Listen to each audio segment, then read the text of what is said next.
today, my little holdy thingy broke, so you have a lower view today. It is a beautiful, wonderful, glorious day. There are so many exciting things in store for us. As I said yesterday, I'm excited to see what happens next. But today I'm also lamenting. I'm not frustrated, not annoyed, but I am in a place of mourning what is and desiring more from us as people, as human beings, as fellow travelers in this world. I'm heading to work, not because I want to go to work. And it's interesting enough, Friday day, I woke up, I had a sore throat, really bad sore throat. Saturday, I had a sore throat. Sunday, I had a sore throat. And I had been praying well-being over myself, knowing that all is well. And I was going to go to work today if I had the sore throat. I was going to go. Not because I want to infect people, not for any other reason than I'm required to go into work. I've been voluntold that I have to go into work, right? Twice a week. And others are doing this as well. And it's really not necessary for anybody to be going to work right now except doctors. And I'm even going to say even stores need to be closed at this time. The reason why we're not closing things is because we value our economy. We value the business of America. We value financial infrastructure over people. And we do this because we desire to look powerful, to look as if nothing can harm us, to not appear weak.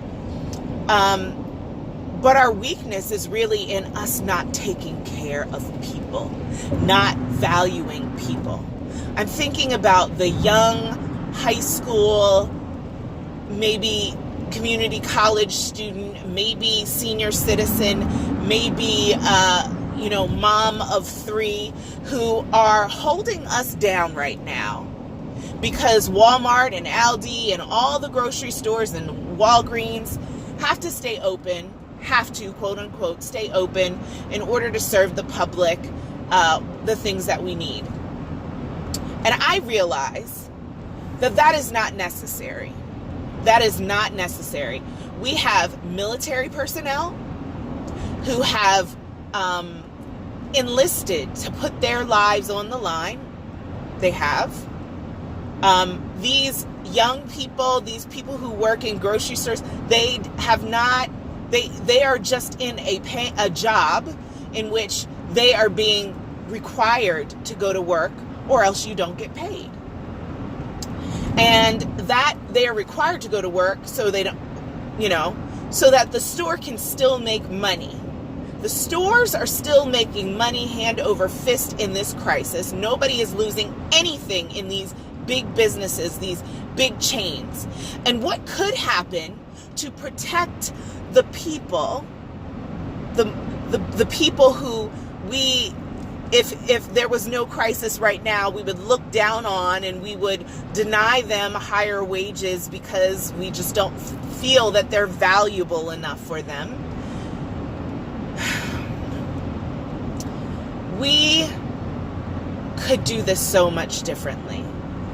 And the reason why we're not doing this differently is because we don't value people. We value infrastructure. We value financial strength. We value the economy. The economy can always bounce back. But when you have something like this that affects the general public, everyone, there are measures that can be taken that would get everybody the things that they need, rations, and could show us through sacrifice of these multi-million-dollar businesses that we, their consumers, we, their fellow Americans, and the world in general, not even Americans, just the world, that we matter. This food could be rationed, certain amount of, they're still producing. So people in these factories are still producing. There are tons of people forced to work right now, and we are in what some people would call a crisis. I understand spiritually that this is something else, but it's revealing physically our problem. So make no mistake, I am not concerned about why this is happening. It's happening to reveal the areas in which we need to heal. It's happening to reveal the things that are not working, have not been working, have never worked for us as a society, as people, not as numbers. We are not numbers. I hate the census. I understand what they say it's for, but that's not what it's for, because it's not giving people voices based upon being counted. It's not. It is not. You can do your own research into Social Security numbers and the census. You don't have to dig deep to find out why we are... Okay, this is going to sound like conspiracy, but whatever. We are collateral. For a long time, our money, the gold, backed our money. But right now, people back our money. And we're seeing that play out right now. That is not something I'm making up. We're seeing that right now. People are being passed over, overlooked, in order to continue the growth of businesses. Businesses, and the small businesses, the businesses that are people oriented, are hurting the most, because they're being required to shut their doors because they can't afford this. They can't afford this. But the companies that can are raking in money hand over fist. We have to start valuing people based upon their humanity alone. Money is a note. It's a paper note. It is a promissory note. There are so many more efficient ways that we could interact with one another, that we can get the things that we need. You look at more what they call primitive societies, and you see that there is a different structure set up there. And oftentimes when we went into these developing nations or developing areas, we looked down at them and we said, look at these savages. Look at these brutes. Look how they do this, that, or the other. We could do it so much better. And what we really did was strip ourselves of humanity and stripped others of humanity and created a world where everything revolves around money instead of people. So this is actually an intention for the day, because I am intending and I'm focusing on us being better coming out of this. Coming out of this, it's not a crisis. It is coming out of this challenge. Challenges are an opportunity for growth, an opportunity for expansion. And when I say growth and expansion, I am not talking about money. I'm talking about how we interact with one another, how we value one another, how we value our world. the animals, everything living within it. We have monetized everything in our world, people included. And this is not the world we were designed to live in. We were designed to live in a world where we all are valued equally. No one has to justify for how they show up. We don't abuse the earth and its resources because we understand that when we abuse, the earth is not able to keep up with the overuse and abuse and hoarding. We know that the earth is able to sustain itself alone, by itself. It is able to sustain itself. And if there are areas in which it cannot, it's because of our greed. It's because of our need to monetize, to make more money so that we can look more powerful.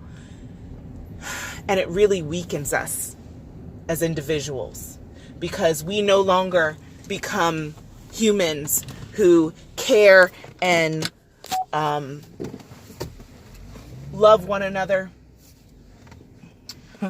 In fact, we've had a hard time doing that and being that since the beginning of time, loving one another and caring for one another. But isn't it time that we do? Isn't it time that we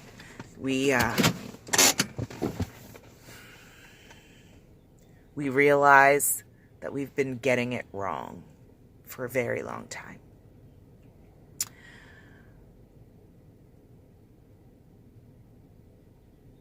I want to be a part of that change. I want to be a part of that transformation that is taking part.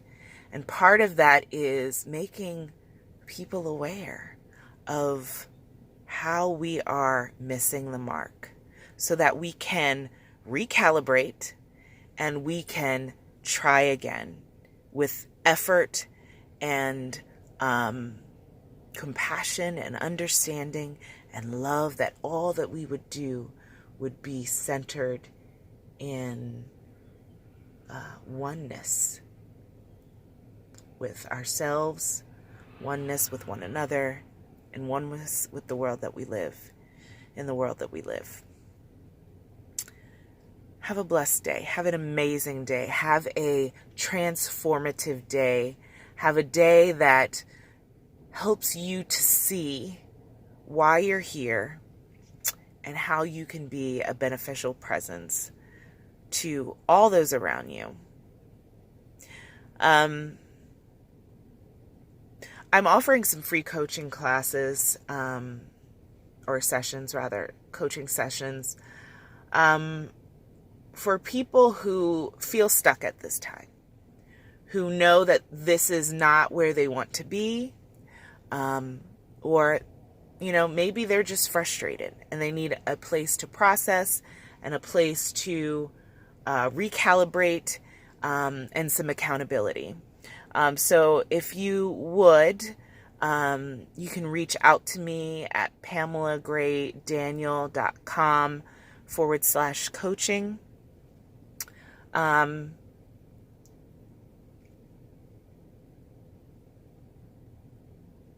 There's a better world. There's a better world.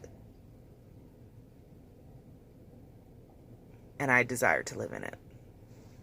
So let's do this together. Have a great day.